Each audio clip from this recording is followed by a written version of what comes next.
എന്തൊക്കെയോ സംഭവങ്ങളൊക്കെ നടക്കുന്നുണ്ട്. ആളുകളെ കണ്ടില്ല പടത്തിൽ. അതില് വിനായക് ചേട്ടനെ കണ്ടു. അപ്പൊ സംതിങ് ഓക്കെ. ഞാൻ ആദ്യം സോങ്സ് ഇതൊക്കെ കണ്ടപ്പോ ഒരു ഫൺ ആയിരിക്കും, പക്ഷെ എന്തൊക്കെയോ മണക്കുന്നുണ്ട്. ശ്യാം ചേട്ടാ, ഞാൻ വിചാരിച്ചത് സത്യമാണോ? എന്തൊക്കെയോ നടക്കുന്നുണ്ടല്ലേ. പ്രൊഡ്യൂസറിന്റെ സൈഡിൽ നിന്ന് ഡയറക്ടറിന്റെ സൈഡിൽ നിന്ന് ഒന്നും പറയരുതെന്ന് പറഞ്ഞിട്ടുണ്ടാവും. അല്ല, അങ്ങനെ ഭയങ്കരമായിട്ട് നമ്മൾ ഇതില്ല. പക്ഷെ നമ്മൾ ട്രെയിലർ വിട്ടുള്ള പടം എങ്ങനെ ഇരിക്കുന്നു അതല്ല, ആർക്ക് എന്ത് പറയണമെന്ന് അറിയില്ല എന്നുള്ളതാണ് എനിക്ക് തോന്നുന്നത്. അല്ല,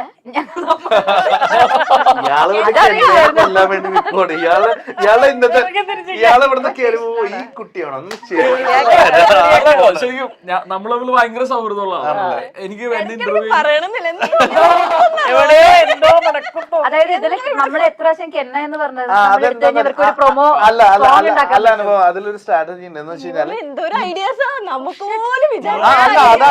അതാണ് എന്ന് വെച്ച് കഴിഞ്ഞാൽ ഇവരുടെ ചാനലിൽ ഇവരെയും അടിപൊളി എന്ന് പറഞ്ഞാൽ അത് കൂടുതൽ കട്ട് ചെയ്ത് റീലായിട്ട് പോയിക്കൊണ്ടിരിക്കും. അപ്പൊ വിനയ് ആ തന്ത്രത്തിലാണ് പോയിക്കൊണ്ടിരിക്കുന്നത്. കെന്ന സൂപ്പർ അല്ലേ? കിഡ്നി ഞാനെനിക്ക് തരാം, എന്ത് വേണമെങ്കിലും തരാം. പക്ഷെ നിങ്ങൾക്ക് വേണ്ടി ഉണ്ടല്ലോ, ഞാൻ ഇന്ന് ഒരു ഭക്ഷണം പോലും കഴിച്ചിട്ടില്ല പ്രൊമോട്ട് ചെയ്യാൻ. ഭക്ഷണം കഴിച്ച് പ്രൊമോട്ട് ചെയ്യാൻ നിങ്ങളെപ്പോഴാ